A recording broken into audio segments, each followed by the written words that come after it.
Herkese merhaba arkadaşlar. Bugün Lost Mobile'de Ordu Kolezyumundayız. Burada kahramanlarız. Sıralandıracağız burada. En iyi şekilde nasıl yapabiliriz'e bakacağız. Şimdi parasız oynayanlar için bu videoyu çekiyorum. Ee, Şimdi ilk etap zaten atlandı. Şimdi ikinci de ilk başta sadece piyade olarak ayarlanıyordu. Şu an iki ordu olarak kullanabiliyoruz. Yani hem okçu hem piyade.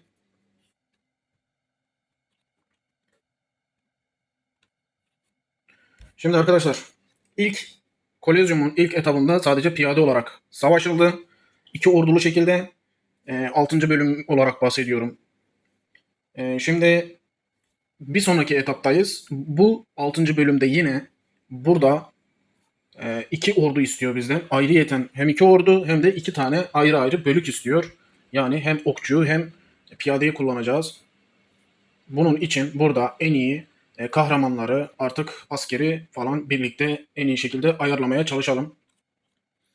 Şimdi şöyle otomatik düzen yaptığım zaman, hatta şuradan yapayım. Oto yapılandır. Burada ekipmanı falan otomatikmen kendisi ayarlıyor arkadaşlar. 3 aşağı 5 yukarı hemen hemen sizin yapacağınız şekilde zaten ayar yapıyor. Şurada süvariye de saldırı desteğini vermiş.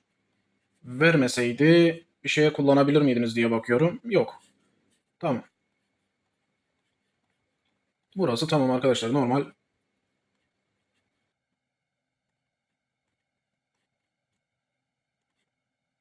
Bir saniye arkadaşlar, tekrar bakıyorum.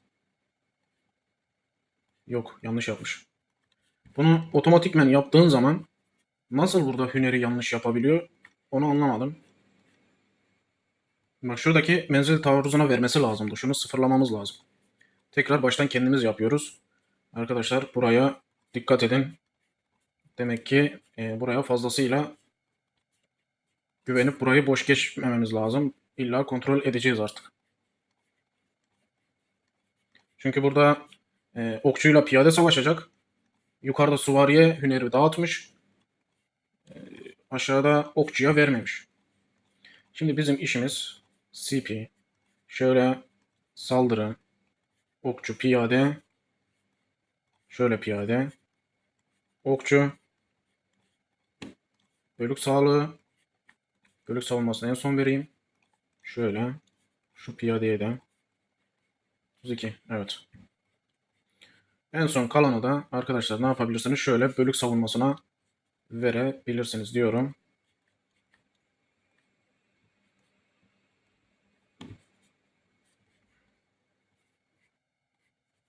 Evet.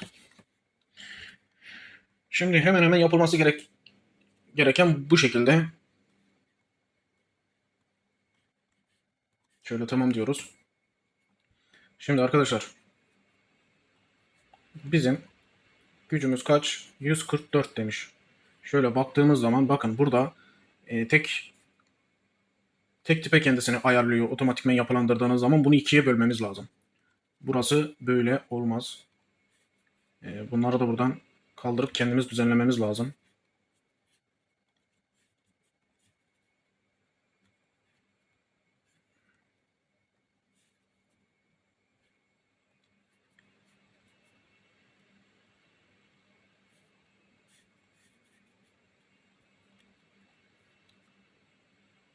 Şimdi şundan dolayı yapmıyor arkadaşlar. Şöyle. Birinciyi ondan dolayı geç, ikinciyi ondan dolayı geçmiyor. Şimdi arkadaşlar burada ya piyadeden fazla kahraman koyacağız ya da okçudan. Artık burayı ikiye ayırmamız lazım ki dışarıdaki, şuradaki iki ordunun da başında kahramanlar olsun. Ki zaten tek tipe ayarladığınız zaman arkada bir tane kahraman kalıp savaşmıyordu. Bir önceki videoda bunu gösterdim. Şöyle baktığımız zaman şu mesela, bir dakika önce ordu saldırı desteği verenlerden koyuyoruz. Şunu koyduk, bir. Şöyle bakıyorum, yok. Şuraya Goblin'i koyalım. Fazla bir seçeneğimiz yok. Çünkü dediğim gibi parasız kahramanlardan oluşacak şekilde bunu ayarlıyorum. Burada bizim bir tane daha atıyorum okçu saldırı desteğine ihtiyacımız var. Şunlardan ikisi olabilir. Örnek bunu koydum. Piyade bu konulabilir. Şu konulabilir. 2 tane. Şöyle yapalım. Örnek. 3 tane piyade koyabilirsiniz. 2 tane okçu koyabilirsiniz. Ya da tam tersi 3 tane okçu 2 tane piyade koyabilirsiniz. Ben piyade önde savaşacağı için arkadan okçu geleceği için bu şekilde ayarladım. Şimdi parasız kahramanlarda şimdi ayar çekiyoruz ama en iyisini birinci tabura koymamız lazım. Bunu bu şekilde ayarlamazsak ikinci tabur daha güçsüz olacak zaten de. İlk tabur güçlü olması lazım. Hiç olmasa örnek veriyorum. Birebir de ilk taburunu karşının yendin. İkincisinde hiç olmasa yine bir şekilde dayanıklılık gösterip karşı tarafa sıkıntı yaratabilsin diye. Şöyle yoldaşlara bakalım. Bu kalenin de yoldaşları sıkıntı ya. Bak olmadı şimdi. Tekrar şöyle yapacağım.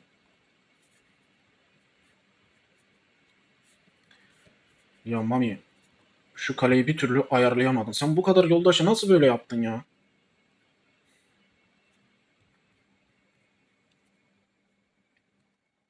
Şimdi 6. bölümü göstermek istiyorum çünkü arkadaşlar çoğu kişi 6. bölümde devam ediyor. Tamam 7. bölüme geçenler de var ama 7. bölümde işler değişiyor. İçtima boyutu artıyor. Onu ayrıyeten göstereyim. Asker farklılığı falan var. Neyse şimdi seviyelerine bakmayın arkadaşlar. Şunların seviyelerine bakmayın. Konulması gereken şekilde ben buraya yerleştireyim. Şimdi piyade kare formasyonu demiş. Yani diğerinde menzile geçecek. Şu anki piyade kare formasyonu arkadaşlar. Yani ne yapıyoruz? Piyade koymamız lazım. Şu bir. Şunu koyduk arkadaşlar. Bunun haricinde şunu koyabilirsiniz. 2. Şimdi bize okçu da lazım. Bunu yine koysam mı diye düşünüyorum. Başka bir savaş olsa koymam ama ilk savaşı yenip de ikincisinde illaki okçulara denk geleceği için aslında bu da konulabilir. Şu. Şöyle bakıyorum. Acaba ordu için olanlardan mı koysak diye. Şunu koyayım yine. Bak. Levelleri düşük. Şu pupayı koyayım. Bir tane de okçu koymam lazım. 2 tane piyade koydum çünkü. Neyse bunu koyayım arkadaşlar. Şimdi buradaki e, sistemi kendinizce ayarlayın. Örnek normal burayı piyade olarak hepsini yapabilirsiniz. İşte piyade, CP falan yanına bu şekilde ordu ekleyebilirsiniz. Okçu eklemeseniz de olur. Ama okçuyu şundan dolayı ekliyorum. İlk e, etapta karşı tarafı yenerse bizim asker sayımız azalacağı için eğer ki piyademiz ortadan kalkarsa zaten okçumuz da işe girişeceği için okçuyu bundan dolayı koyabilirsiniz. Hiç olmazsa okçuyu da çünkü yarı yarıya orada fark edecek. Ya bu şekilde yapılabilir yani bu bir tavsiye. Bu şekilde yapılabilir arkadaşlar. Şimdi bizden şöyle tamam T5 atıyorum buna yetiyor. Birinci etapta tek piyade vardı mesela. Şu iki asker birleşimi sadece piyade olaraktı bu. Şimdi bunu ikiye ayırmış. Bu şekilde bunu ayarlayabilirsiniz. Şöyle bırakalım. Şimdi ikinci tarafı ayarlıyoruz arkadaşlar. Şöyle dediğim gibi burası biraz daha güçsüz olacak. Şu piyade saldırı desteği veriyor. Buna ayrıyeten ikinci bir piyade CP, sav katan bir e, kahraman yok. Onun için sadece saldırı desteği vereni katıyoruz. Şu mesela 2 tanesine etki ediyor. Onu koyduk. Bu saldırı desteği veriyor. Şöyle başka koyacağımız bir şey var mı diye bakıyorum. Sav veriyor. Sav veriyor.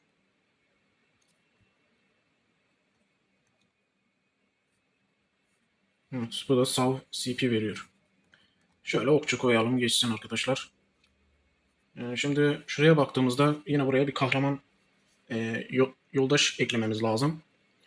İkinci olarak buraya ne eklenebilir? Yine aynı şekilde piyade önde olacak.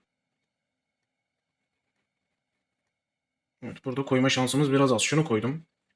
Ordu CP azaltıyor. Bunu koydum arkadaşlar.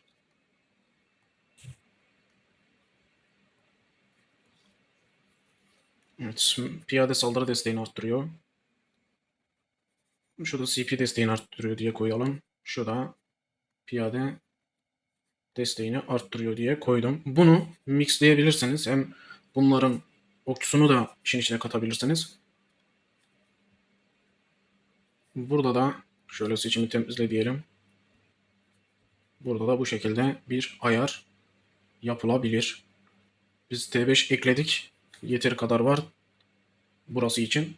Siz T4 ekleyebilirsiniz yanına. Eğer ki T5 askeriniz yetmiyorsa. Şimdi arkadaşlar size son tavsiye olarak şunu söyleyebilirim. Burada bazı yapılanmada şunu görebiliyorum. Hani ön plana piyade vuracağı için piyade kare karşıladıkları için piyade kahramanları falan daha çok koyuyorlar. İster bunu piyadeyi arttırmış bir şekilde kahramanları koyabilirsiniz. İsterseniz de ikiye ayırarak ayrı ayrı iki tane ondan, üç tane diğerinden ya da üç tane ondan, iki tane diğerinden aynı şekilde koyabilirsiniz. Yoldaşları aynı şekilde yapabilirsiniz ama düşünmeyin arkadaki orduya da illaki sıra gelecek. Ben ondan dolayı böyle ikiye ayırdım. Dediğim gibi tek tip mesela vurma şansı olsaydı ya da şu piyade şu askerin ikisi sadece piyadede birleşmiş olsaydı full piyade kare olarak karşı tarafa girerdin. Okçuyla piyade olduğu için rahatlıkla alırdın. Bu şekilde bir ayar yapılabilirdi. Şimdi şu hüneri düzgün ayarlamayı unutmayın. Buraya otomatikman yaptığınız zaman yanlış yerlere atayabiliyor. Piyade okçu olarak ayarlayın. Ondan sonra ordu CP'ye verin. Geri kalanı da ordu savunmasına aktarın. Süvariye koymayın. Ekipman derseniz ekipman ayrı ayrı hepsi aslında değerlendirilmesi lazım. Ben şimdi buradan girip de kafanızı karıştırmak istemiyorum. Şimdi göstersem olmaz. Bunda farklı atamıştır. Ya da yapılmayacak bir şey denk gelir. Şimdi arkadaşlar ekipmanda burada savaş, okçu ve piyade de döndüğü için full ikisini ayarlamanız lazım. Her ekipman e, piyade, okçu ikili varsa onu koyun. Yoksa piyade ya da okçu olarak tek tip ekipman takın. En güçlüsü hangisi ise en çok saldırı desteğini hangi ekipman veriyorsa onları koyun. Süvariye dair bir şey ekleme yapmayın arkadaşlar. Dediğim gibi iki tip asker arasında olan bir savaş oluyor. Bunu da bu şekilde söyleyeyim. Ee, Aktarmadığım, söylemediğim bir şey varsa yine bana iletin. Yorumlarda belirtin arkadaşlar. Burada elimizden geldiğince bir şeyleri koymaya çalıştık. Dediğim gibi yoldaşların levelleri falan tam takır yerinde değildi. Ondan dolayı bu şekilde ayar yaptık. Siz de bu şekilde ya da bunlara yakın bir şekilde bir ayar yapın. Bu Kolezyum'da ordu düzenini ayarlayın diyorum. Bugünlük videomuz bu kadar. Arkadaşlar kendinize iyi bakın. Sağlıcakla kalın. Yorumlarda buluşalım. Görüşmek üzere.